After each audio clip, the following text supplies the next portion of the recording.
today I'm going to talk to you about emotional regulation. Are you aware of the healthy emotional regulation strategies? Let's discover them together.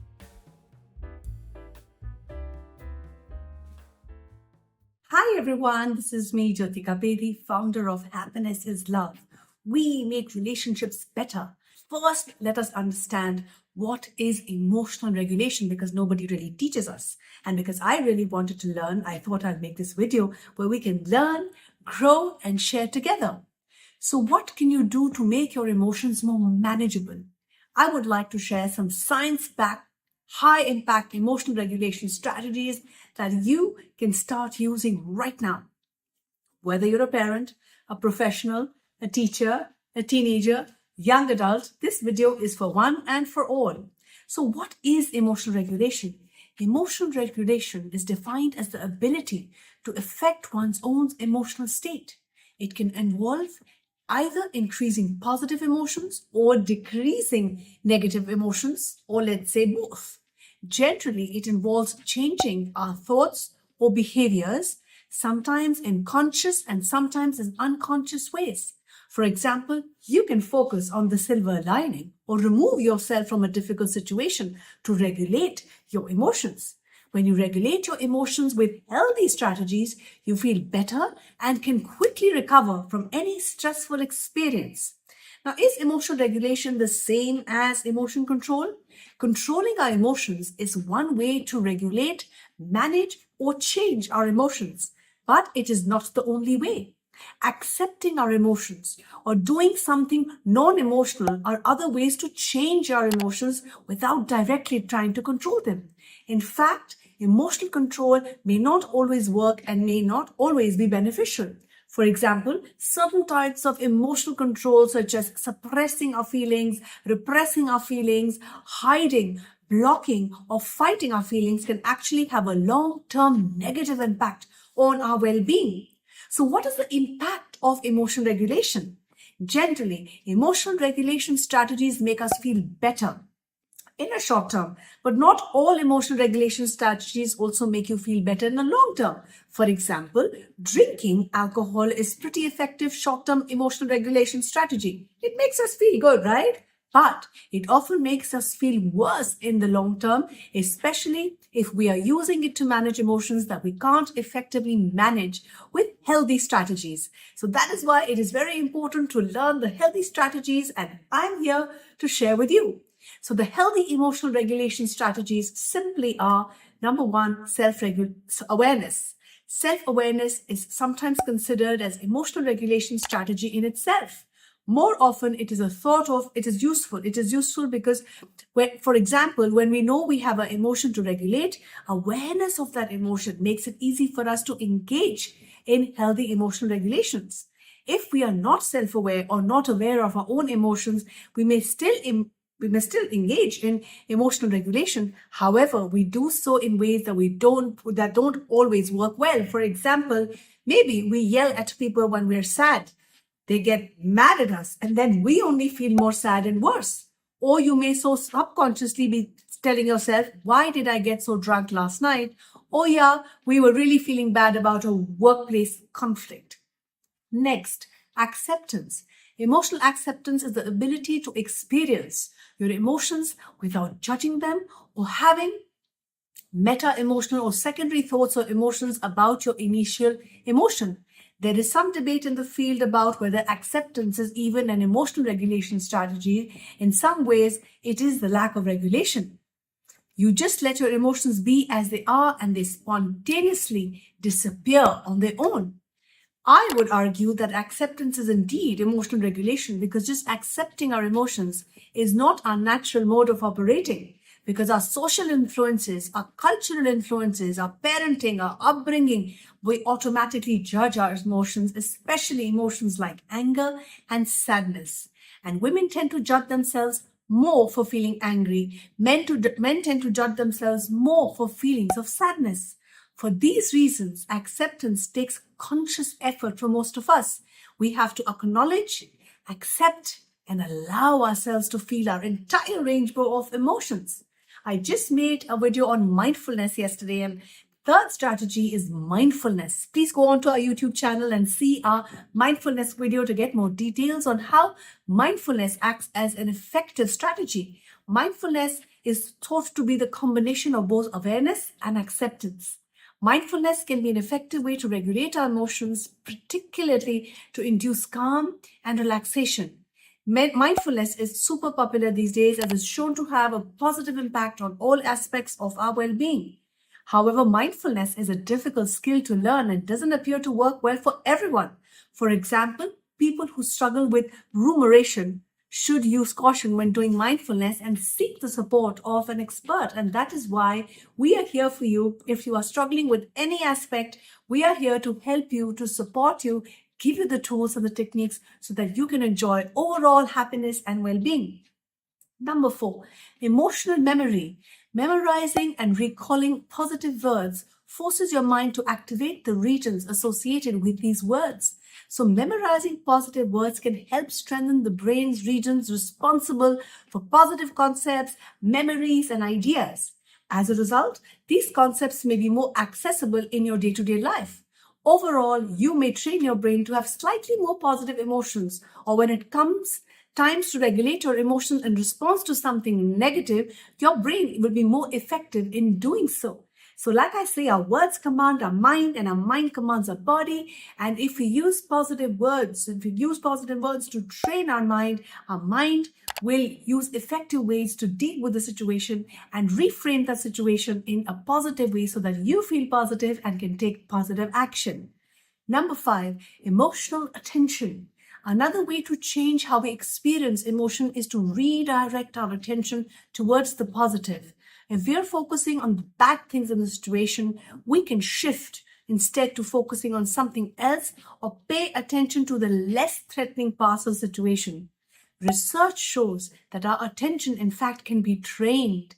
One study trained participants to focus on neutral instead of threatening faces in a computerized task, and in this training, the results were significant and helped reduce social anxiety.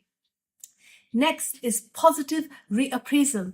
The distinctions between positive and negative appraisals or reappraisals are not entirely clear from any research, but generally, positive reappraisal is a thought to involve reframing an experience in a positive way. For example, let's say that you lost your job.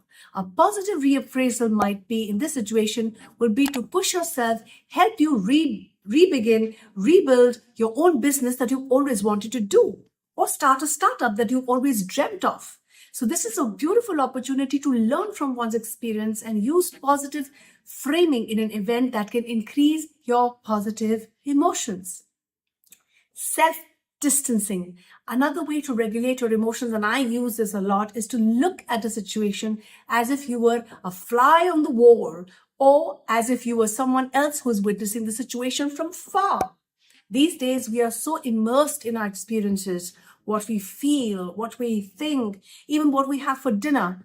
But it turns out that emotionally distracting yourself from your experience and looking at it from an outsider's perspective helps you from getting stuck in the negative emotions.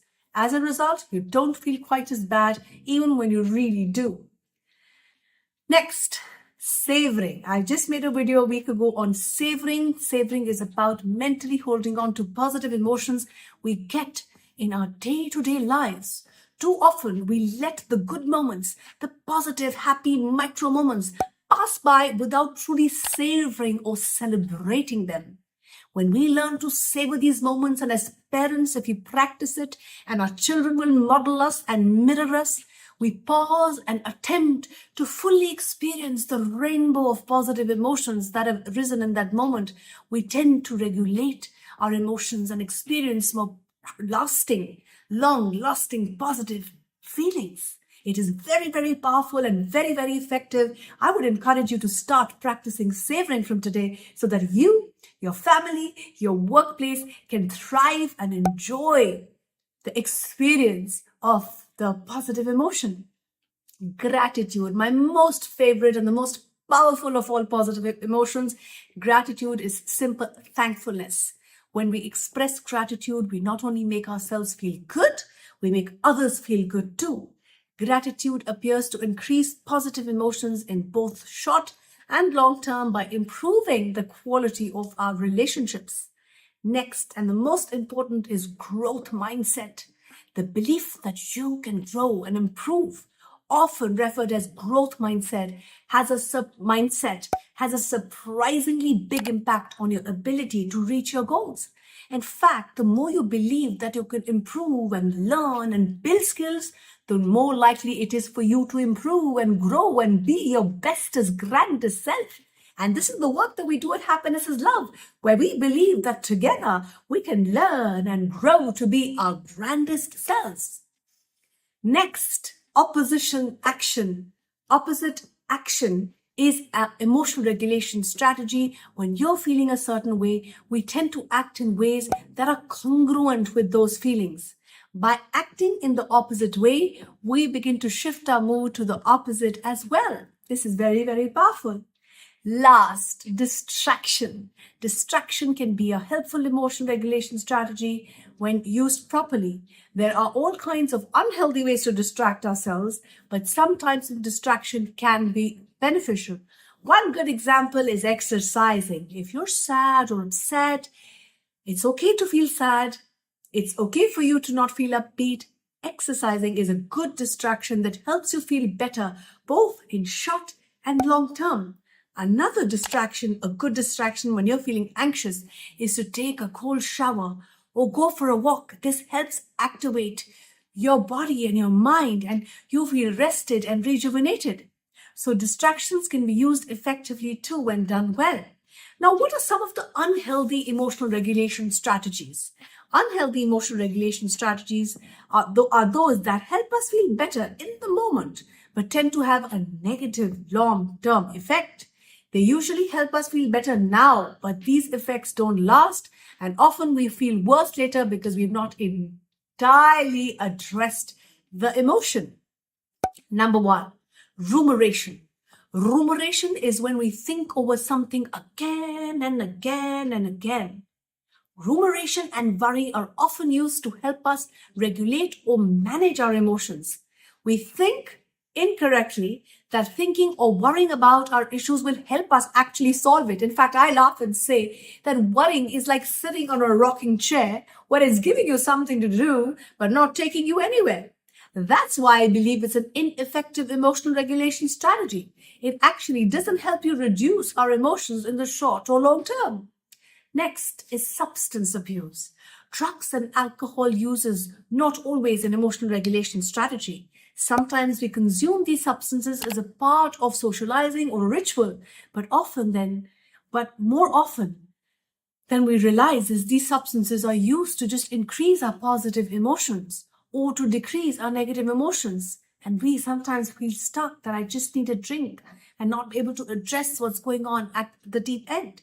When we use substances as emotional regulation tools, we actually do ourselves more harm than good because we aren't really learning other ways to increase our positive emotions or decrease negative emotions. We can become reliant on these substances to regulate our emotions for us, and that's a dangerous game, as we know. Self-harm. Non-suicidal self-harm is actually considered to be maladaptive, unhealthy emotional regulation strategy. Although many people are shocked to discover people deliberately hurt themselves, there are many more socially acceptable versions of self-harm that we forget. For example, a man may punch a wall when he's upset, hurting his hand, or someone may get a tattoo in an effort to just feel something. Although it is unclear whether these different types of self-harm share some common emotional undertones, there are research that suggests that self-harm is frequently practiced in the context of intense, overwhelming negative emotions and has been shown to reduce negative emotions and alter physiology in ways that induces a sense of calm. So it is inconclusive, and I'm here to share only that there are healthier ways. And I believe that together, if we support each other and help each other and educate ourselves, we can learn and practice the healthy ways. Next, and the most important way is the expressive suppression. Expressive suppression the unhealthy way, expressive suppression or hiding the expression of our emotions on our face is one way we attempt to squash our emotions. Unfortunately, this strategy just doesn't work. We actually end up increasing or activating negative emotions and do ourselves more harm than good. Avoidance. Experiential avoidance tends to be an unhealthy emotional regulation strategy. Basically, we try to avoid the situation or experiences that we know will cause the negative emotion. Perhaps we are afraid to deal with it or to address it. So, what we do, we avoid it. Maybe we have social anxiety, so we just avoid people. Or maybe we're just insecure, so we avoid doing things where we might think that we might fail. But by avoiding situations, we avoid key experiences that can make life more enjoyable for us. I do believe there is a caveat here, though. Sometimes it's okay to avoid. In fact, it can be beneficial to avoid, let's say, abusive relationships or end friendships that hurt our self esteem and to avoid foods that put us in a bad mood. The goal here is to be thoughtful about what you're avoiding and to be clear on whether it's helping you in both short term and long term. I hope this video was useful to you. We absolutely love making these videos so that we can build a better tomorrow. We can all be more self-aware and be our bestest, grandest selves. Thank you for all the love, support, and encouragement. We feel eternally grateful. From the entire Happiness is Love team, keep smiling, keep shining, keep inspiring.